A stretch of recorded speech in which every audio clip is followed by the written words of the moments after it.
இந்த மகத்தான விருதை பெறுவதற்காக உழைப்போர் உரிமை இயக்கத்தின் மாநில தலைவர் மரியாதைக்குரிய வழக்கறிஞர் தோழர் பாரதி அவர்களை எழுச்சியோடும் மகிழ்ச்சியோடும் அன்போடு அழைக்கின்றோம். இந்த விருதை வழங்கி கௌரவிப்பதற்காக கட்சியின் மாநில தலைவர் அண்ணன் நெல்லை முபாரக் அவர்களை அன்போடு அழைக்கின்றேன். உற்சாகமாக வாழ்த்துங்கள், எழுச்சியோடு வாழ்த்துங்கள்.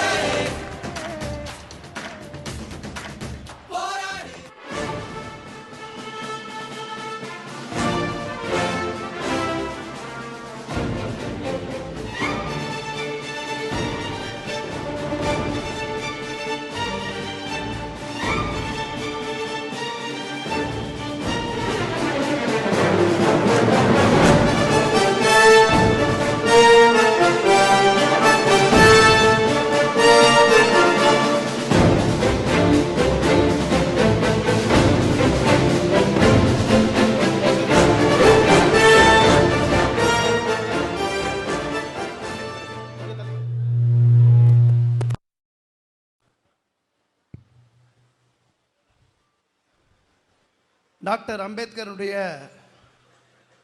விருது வழங்கியமைக்கு என் சார்பாகவும் இந்த விருதுக்கு காரணமான எங்களுடைய அன்பிற்குரிய தூய்மை பணியாளர் சார்பாக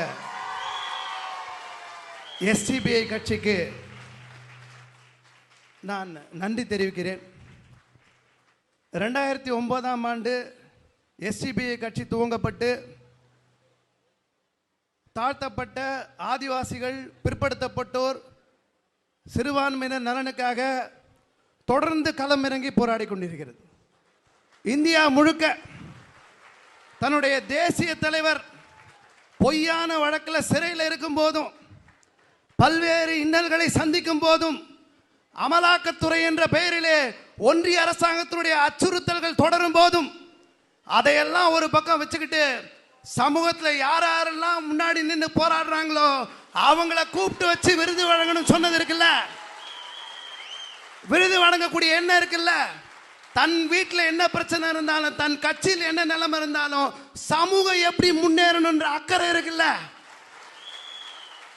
அந்த உணர்வுக்கு எஸ்டிபிஐ இயக்கத்தினுடைய தோழர்களுக்கு உழைப்போர் உரிமை இயக்கத்தினுடைய சார்பிலே, ஏஐசிசி சார்பிலே எங்களுடைய நெஞ்சார்ந்த நன்றி வாழ்த்துக்களை தெரிவித்துக் கொள்கிறோம். டாக்டர் அம்பேத்கர் 69,000 புத்தகங்களோடு ஒரு தனிநபர் நூலகம் இருந்தது என்று சொன்னால் அது உலகத்திலே மிக முக்கியமாக குறிப்பாக மக்கள் தலைவர் டாக்டர் அம்பேத்கர் அவர்களே குறிக்க முடியும். தொழிலாளர் துறை நல அமைச்சர், முதல் சட்ட அமைச்சர், சட்ட அமைச்சராக இருக்கும் போதும் பெண்களுக்கு சொத்துல சம உரிமை இல்லைன்னா அந்த பதவி துச்சம் என தூக்கி எறிந்தவர் டாக்டர் அம்பேத்கர் அவர்கள். எங்கெல்லாம் ஒடுக்குமுறை இருக்கோ, கற்பி, ஒன்று சேர், கிளர்ச்சி செய் என்ற தாரக மந்திரத்தை இந்தியா முழுக்க ஓங்கி ஒலித்தவர் மக்கள் தலைவர் டாக்டர் அம்பேத்கர் அவர்கள். இன்னைக்கு ஆசிரியர் தினம், நபிகளுடைய பிறந்த தினம், வஉசியினுடைய செக்கிழுத்த செம்மல் வஉசியினுடைய பிறந்த தினம், விடுதலை போராட்டத்திற்காக, ஏகாதிபத்தியத்துக்கு எதிராக தன்னுடைய உயிரை துச்சமென மதித்து ஆயுள் தண்டனை சந்தித்த வஉ சிதம்பரத்தினுடைய பிறந்த நாள் இன்று. இந்த நாளில் சந்திக்கிறோம். இந்த நாளில் இந்த விருது ஏற்பாடு செய்யப்பட்டிருக்கிறது. தோழர்களே, எங்கெங்கெல்லாம் அநீதி நடக்குதோ, எங்கெல்லாம் அடக்கப்பட்டவர்கள், ஒடுக்கப்பட்டவர்கள் குரல் நசுக்கப்படுதோ அங்க உழைப்போர் உரிமை இயக்கமும் இருக்கும், எஸ்டிபிஐ கட்சியும் இருக்கும். எனக்கு தெரிந்தவரை தூய்மை பணியாளருடைய உரிமைக்கான போராட்டத்தில் முதல்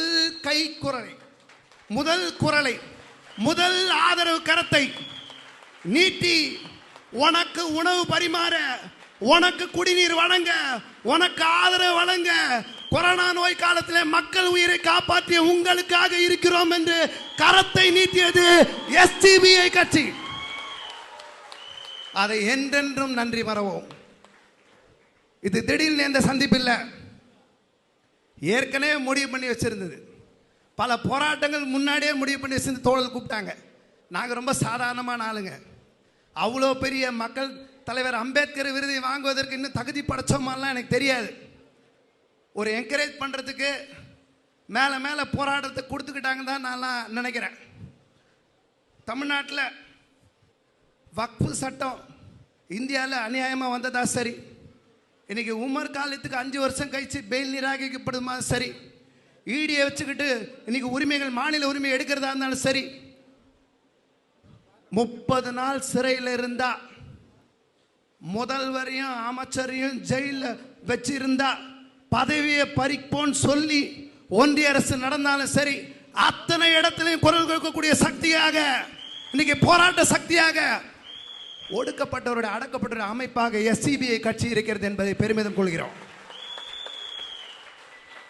இந்த நாட்டில் ஒடுக்கப்பட்டவன் அடக்கப்பட்டவன் எவனெல்லாம் யாரெல்லாம் மத வெறுப்பால, சாதி வெறுப்பால, நீ கீழே நீ தள்ளி சொல்றமோ, நம்மெல்லாம் சேர்ந்து ஒரே கூட்டமா நின்னா நமக்கான இந்தியா இருந்தா அது கல்வி, வேலை, மருத்துவம் அத்தனையில நம்ம முன்னேறுவோம். தோழர்களே, எனக்கு தோழர்கள் அநேகமாக விருது கொடுத்தாங்க, ஒரு கவரில் கூட ஏதோ கொடுத்தாங்கன்னு நினைக்கிறேன். நல்ல என்கரேஜ் பண்ணுறதுக்காக கொடுத்துருப்பாங்கன்னு நினைக்கிறேன். அது என்கரேஜ் பண்ணுறதுக்கான ஒரு நிதியாக இருக்கும், போராட்டத்துக்கான நிதியாக இருக்கும்னு நினைக்கிறேன். அதை எங்கள் அன்பு மிகுந்த தூய்மை பணியாளர்களுக்கு அது சேர வேண்டியது. எனக்கு கிடைத்திருக்கக்கூடிய விருது என்பது தமிழ்நாட்டில், இந்தியாவில் யாரெல்லாம் மாஸ்க் இல்லாம, கிளவுஸ் இல்லாம, தொடப்ப கூட இல்லாம, கொரோனா நேரத்தில் முன்கள பணியாளர்லாம் இருந்து மக்களுடைய உயிரை காப்பாற்றினாங்களோ அவர்களுக்கு மட்டுமே இந்த விருது போய் சேரணும் நான் நினைக்கிறேன். அந்த விதத்தில் பெண் தூய்மை பணியாளருக்கு குறிப்பாக இந்த விருது போய் சேரணும்னு நினைக்கிறேன். நாங்கள் மாநில உரிமை பக்கமும் நிற்போம். ஒன்றிய அரசாங்க தப்பான சட்டம் எடுத்துட்டு வந்தா மாநில உரிமையை பறிப்பேன் சொன்னா தமிழ்நாடு அரசாங்கத்தோடு, தமிழ்நாட்டு அரசோடு ஒருபோதும் நின்று ஒன்றிய அரசுக்கு எதிராக போராடுவோம். எந்த வேற்றுமையும் கிடையாது. ஆனால் உழைக்கும் மக்களுடைய உரிமை, ஒடுக்கப்பட்ட மக்களுடைய உரிமை, தூய்மை பணியாளருடைய உரிமை என்று சொன்னால் உங்களை உரிமையோடு கேட்பதற்கு எங்களுக்கும் உரிமை இருக்கிறது என்று சொல்லி இறுதியாக ஒரே ஒரு முழக்கத்தை மட்டும் சொல்லிடுறேன். எங்கள் தினகரன் சொல்றது, எத்தனை தடைகள் வந்தாலும், சிறையின் கதவை திறந்தாலும், கல்லறை கதவை திறந்தாலும், என் தலையே விலையாய் ஆனாலும் தலை வணங்கும் எண்ணம் இல்லை, தலை வணங்கும் எண்ணம் இல்லை. ஜெய் பீம், புரட்சி வெல்லட்டும். நன்றி. உழைப்போர் உரிமை இயக்கத்தின் அத்துணை உரிமை போராட்டங்களுக்கும் என்றென்றும் SDPI கட்சி துணை நிற்கும் என்ற உறுதியோடு